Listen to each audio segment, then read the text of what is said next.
தம்பி வணக்கம் தம்பி. நாங்கள் லைட்ஸ் ஆன் யூடியூப் சேனல்ந்து வர்றோம். ரொம்ப அற்புதமாக இந்த கம்பு சுற்றுறீங்க. நான் தொடர்ந்து உங்களை பார்த்துட்டே இருக்கிறேன். ஹீரோ மாதிரி இருக்கீங்க. சினிமா கதாநாயகன் கூட சுற்ற மாட்டாங்க, கம்புலாம் டூ போட்டுப்பாங்க. பட் நீங்கள் வந்து ரொம்ப ரியலாக ரொம்ப அழகாக சுற்றுறீங்க. என்ன பண்ணிகிட்ருக்கீங்க தம்பி நீங்கள்?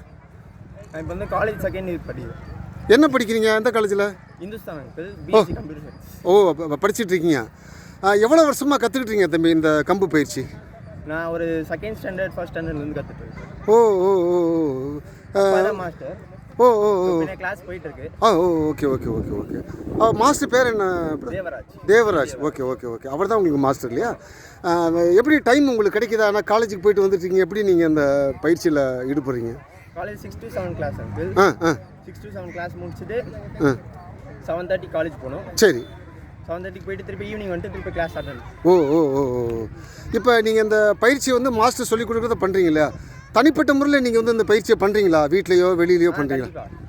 ஃப்ரீ டைம் லீவ் டைம் கிடைக்கும் போது afternoon evening time free time இருந்தால் பீச்சுக்கு ஒரு ஸ்டிக்கில் ஏதாச்சும் வெப்பன் எதாவது எடுத்து வந்து ப்ராக்டிஸ் பண்ணுவோம். ஓ. இப்போ எனக்கு ஒரு கேள்வி என்னென்னா, இப்போ நீங்கள் படிக்கிறீங்க இல்லையா, எந்த அளவுக்கு இந்த பயிற்சி வந்து உங்களுக்கு உதவியாக இருக்குது படிப்புக்கு? ஒரு ஞாபக சக்திக்கு, மற்ற ஒரு விஷயத்துக்காக கேட்குறேன். நம்ம காலேஜ் இல்லை ஸ்கூல் போகும்போது காலையில் ப்ராக்டிஸ் பண்ணிட்டு போகும்போது எனர்ஜி லெவல் பூஸ்ட் ஆகும், பிரெயின் நல்லா ஃபங்க்ஷன் ஆகும். காலையில் மற்றவங்க கூட கம்பேர் பண்ணும்போது நம்மளுக்கு கொஞ்சம் எனர்ஜியும் பிரெயின் ஸ்பீடும் அதிகமாக இருக்கும். அப்போ இது வந்து உங்கள் வாழ்க்கைக்கு ரொம்ப தேவையான ஒரு பயிற்சியாக நீங்கள் நினைக்கிறீங்களா? இப்போ வந்து இந்த இளைய சமுதாய மக்களுக்கு, உங்களை போன்ற இளைஞர்களுக்கு என்ன சொல்ல விரும்புகிறீங்க? கண்டிப்பாக அவங்க ஃப்ரீ டைம்லாம் இப்போ வேஸ்ட் பண்ணாதீங்க. நிறைய பேர் என்ஜாய் பண்ணுறேன்னு சொல்லிட்டு அவங்க யூத்தை வந்து வேஸ்ட் பண்ணிட்டு இருக்காங்க. அது வந்து மற்ற கெட்ட விஷயத்துக்கு அடிக்ட் ஆகாமல் மூளை யூஸ் பண்ணி ஃபேமிலிக்கு எதாவது ஹெல்ப் பண்ணுறதா, இல்லை ஸ்போர்ட்ஸ் ஆக்டிவிட்டி, இல்லை உங்களை எதாவது இம்ப்ரூவ் பண்ணுறதுக்கு டைம் யூஸ் பண்ணலாம். செல்ஃபாக இம்ப்ரூவ் பண்ணுறதுக்கான விஷயம். ரொம்ப ரொம்ப சிறப்பு தம்பி. ரொம்ப அருமையாக உங்களுடைய அனுபவத்தை பகிர்ந்துக்கிட்டீங்க. உங்கள் மாஸ்டர்கிட்ட என்னை அறிமுகப்படுத்த முடியுமா? கண்டிப்பாக. வாங்க வாங்க வாங்க வாங்க. அப்பா. ஒரு ஃபாதரா உங்களுக்கு? Okay okay okay okay. Sir வணக்கம் சார். வணக்கம். உங்களுடைய மாணவர் வந்து மிக அருமையாக வந்து கம்பு சுற்றுறாரு. ரொம்ப வியப்பாக பார்த்தேன் நான். ஆமாம், அது அவருக்கு வந்து நீங்கள் ஃபாதர்ன்றது இப்போ தான் எனக்கு தெரியும். அவர் சொல்ல வச்சா நான் தெரிஞ்சுக்கிட்டேன். அடுத்த குழந்தை கொடுக்க முன்னாடி என் குழந்தைய நான் கரெக்ட் பண்ணிட்டேன்னு வச்சுங்க. நிச்சயமா அடுத்த குழந்தை அவரும் கரெக்ட் பண்ணுறதுக்கும் பசங்களுக்கும் புரியும். அவர் பையனே தயார் பண்ணிக்கிறேன், நம்மள அது மாதிரி பண்ணுவாங்க இன்ட்ரெஸ்ட். நிச்சயமா சார். நான் தொடர்ந்து இந்த பிஸ்னஸ் பீச்சுக்கு வாக்கிங் வரும்போது பார்ப்பேன். இப்போ இன்றைக்கி தான் அந்த வாய்ப்பு கிடச்சிது. ஏன்னா நம்ம தொந்தரவு பண்ணக்கூடாது, அவங்க பயிற்சி எடுக்கணும்னு நினச்சிட்டு இருந்தேன். சரி, கேட்டலாமேன்னு தான் வந்து தம்பிகிட்ட பேசும்போது அவரை இடைமறித்து தான் என்னுடைய நேர்காணலை வச்சேன். அவர் பயிற்சியில் இருக்கும்போது தான் வச்சேன். சாரி தம்பி, சாரி. ஐயா, இப்போ நீங்கள் இந்த பயிற்சியை பற்றி நீங்கள் என்ன சொல்ல விரும்புகிறீங்க ஐயா? இன்றைய சமுதாய இளைஞர்களுக்கு இவங்களுக்கு வந்து எவ்வளோ தூரத்துக்கு இது முக்கியத்துவம் வாய்ந்ததாக இருக்குங்க? அது முக்கியமாக பார்க்க போனால் நான் இது எனக்கு ரொம்ப வந்து இது கிராமத்துலேருந்து வந்த கலை. நம்ம இங்கே சென்னையோ பெரிய சிட்டிலேருந்து வந்த கலையில் நம்ம விவசாயம் இல்லைங்களா, விவசாயிக்கிட்ட இருந்து வந்த ஒரு கலை இது. அது வந்து நம்ம வந்து எல்லாம் நம்ம ஒரு குழந்தைங்க கொடுக்குன்னா ரொம்ப பெரிய கேமாக இருக்குது. எல்லாம் கிரிக்கெட் பேட் வாங்கினா 5000 ரூபாய், செட்டில் வாங்கினா 2000 3000. ஒரு 300 ரூபாய் ஸ்டிக், அந்த குழந்தைக்கு ஒரு 300 ரூபாய் ஸ்டிக் வாங்கி கொடுத்தாலே அது உடற்பயிற்சியும் கிடைச்சிடும், அதோட விளையாட்டுக்கும் போகிறதுக்கு தற்காப்பு மூணுமே கிடைச்சிடும். அந்த குழந்தைக்கு உடல் ஆரோக்கியமாக இருக்கிறது, உடற்பயிற்சி கிடைச்சிடும், காம்படிஷன் பண்ணுறதுக்கு தனியாக கொடுத்துட்றோம். வெளியில் போகும்போது பொம்பளை பிள்ளைங்களுக்கு ரொம்ப முக்கியமாக இருக்குது. தற்காப்புக்கும் தன்னம்பிக்கை, அது வீரத்தோட நான் செயல்படுறேன்ற 3 விஷயம் அந்த குழந்தைங்க கிடைக்கிறது எடுத்து பசங்களுக்கு சொல்லி கொடுத்துருவேன். ஐயா, இப்போ எனக்கு என்னென்னா, எந்த வயசு வந்து கரெக்டாக எலிஜிபிளான வயசு இந்த கம்பு சுற்றுறதுக்கு, இந்த கம்பு பயிற்சிக்கு? கம்பு சுற்றுறதுன்றபடியே நம்ம இந்தியாவிலே வேர்ல்டுலேயே நம்பர் 1 அறிவாளின்ற தமிழ் மக்கள் தான். தமிழ் மக்கள், தமிழர்கள். ஓகே. பரம்பரையாக நம்ம எத்தனை ஜென்மம். இப்போ என்னென்ன வளர்ந்த நாடு எது சொல்கிறாங்கன்னா ரொம்ப ஜப்பான் சொல்கிறாங்க. சின்ன குடிசை தொழிலை விட பண்ணுறாங்க. சரிங்கய்யா. அந்த வளர்ந்த நாட்டில் குழந்தைங்களை எத்தனை வயசுல இருக்கிறவங்க ஃபர்ஸ்ட் ஸ்டாண்டர்ட் சேர்க்குறாங்க? 8 வயசுல தான் சேர்ப்பாங்க. நீங்கள் போய் பார்த்தீங்கன்னா மீதி அந்த 8 வயசுக்கு முன்னாடி அந்த குழந்தைங்க என்ன பண்ண ஆரோக்கியமாக விளையாட தான் விடுறாங்க. சரி சரி. ஸ்விம்மிங்காக இருக்கட்டும், கராத்தே, குங்ஃபு இருந்தாலும் அதுக்கப்புறம் தான் படிப்புக்கே போகிறாங்க. என்ன பண்ணுறோம், எல்கேஜி யூகேஜி ஃப்ரீ கையில் கூட்டிட்டு போய் குழந்தைங்களை உள்ளே உட்கார வச்சு என்ன பண்ணுது, அந்த கை கால் நரம்பு எல்லாமே வந்து ரிலீஃப் கிடைக்குது.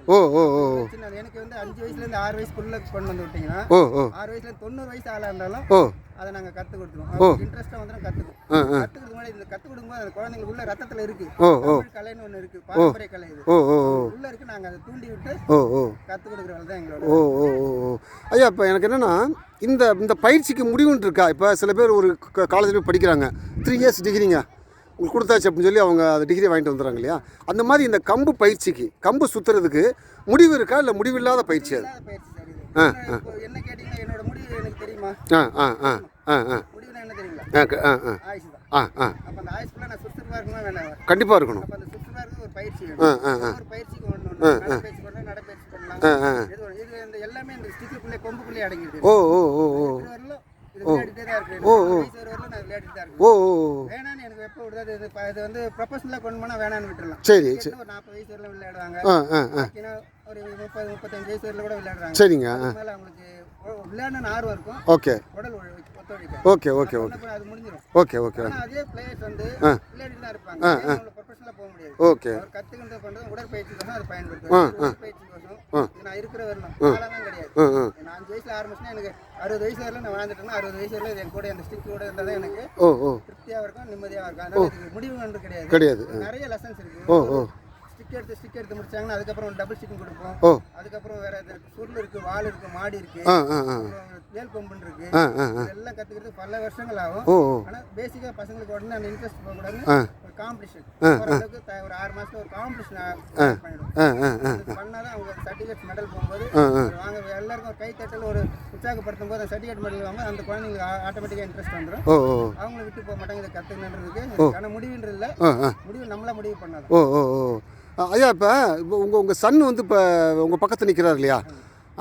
அவருடைய கம்பு சுற்றுறதை பார்த்து ரொம்ப அற்புதமாக இருந்தது. இப்போ அவர் வந்து இந்த கம்பு சுற்றுறதுல எந்த நிலையில் இருக்கிறாரு? நீங்கள் வந்து ஒரு மாணவராக அவர் எப்படி பார்க்குறீங்க? உங்கள் பையனாக நீங்கள் அவரை எப்படி பார்க்குறீங்க? மாணவராக நான் ஒரு உற்பத்தி பண்ணி கொடுத்துட்டேன். இந்த அளவுக்கு இந்த வர குழந்தைங்களுக்கு எங்கள் வர ஜென்ரேஷனுக்கு ஓரளவுக்கு தயார் பண்ணிட்டேன்.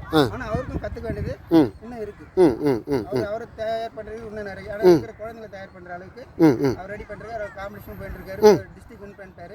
ஸ்டேட் அடுத்த மாதத்துல மே மாதம் ஒரு ஸ்டேட் இருக்கு, அதான் அட்டன் பண்ண போறாரு. அவர் நேஷனல்லாம் போயிட்டு இருப்பாரு. அவர் பசங்களை கற்றுக்கிட்டு தயார் பண்ணிட்டேன். அவருக்கு இன்னும் சில ஸ்டேஜ் இருக்கு அவருக்கு.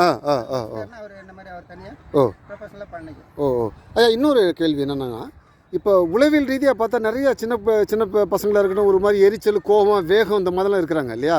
உளவியல் ரீதியாக அந்த மாதிரி சூழலில் உள்ளவங்களுக்கு வந்து இந்த கம்பு பயிற்சினால அவங்களுக்கு வந்து அது ரிலீஃப் ஆகுதா, கொஞ்சம் மாறுறாங்களா? என்கிட்ட காலையில் 1 மணி நேரம் சாயந்தரம் 1 மணி நேரம் விடுங்கன்றது. அவங்க கிட்ட எல்லாமே செல்போன் கொடுத்துறாங்க. எல்லா பேரண்ட்ஸ் இப்போ தப்பு பண்றாங்க. அவங்களுக்கு ஒரு காரியம் ஒரு வேலை நடக்குதுன்னு சின்ன குழந்தை பிறந்து ஒரு 2 வயசு 3 வயசான ஒரு செல்போனை கொடுத்து ஓரமா உட்காந்துச்சு. ஒரு 6 மாசம் அப்படியே அதுக்கு அடிக்ட் ஆயிடுறாங்க குழந்தைங்க. செல்போனை பிடுங்கின உடனே என்ன ஆகும், கோவம் எரிச்சல் தான் வரும். அதுக்கப்புறம் மைண்ட் வேற கேம்ல போகுது. எனக்கு போனை கொடு, போனை அதுல இருந்து ரிலீஃப் பண்றது தான் இந்த கேம். நாங்க இந்த கேம் இல்ல, இந்த கேம்ல வெளியில விட்டுருங்க குழந்தை.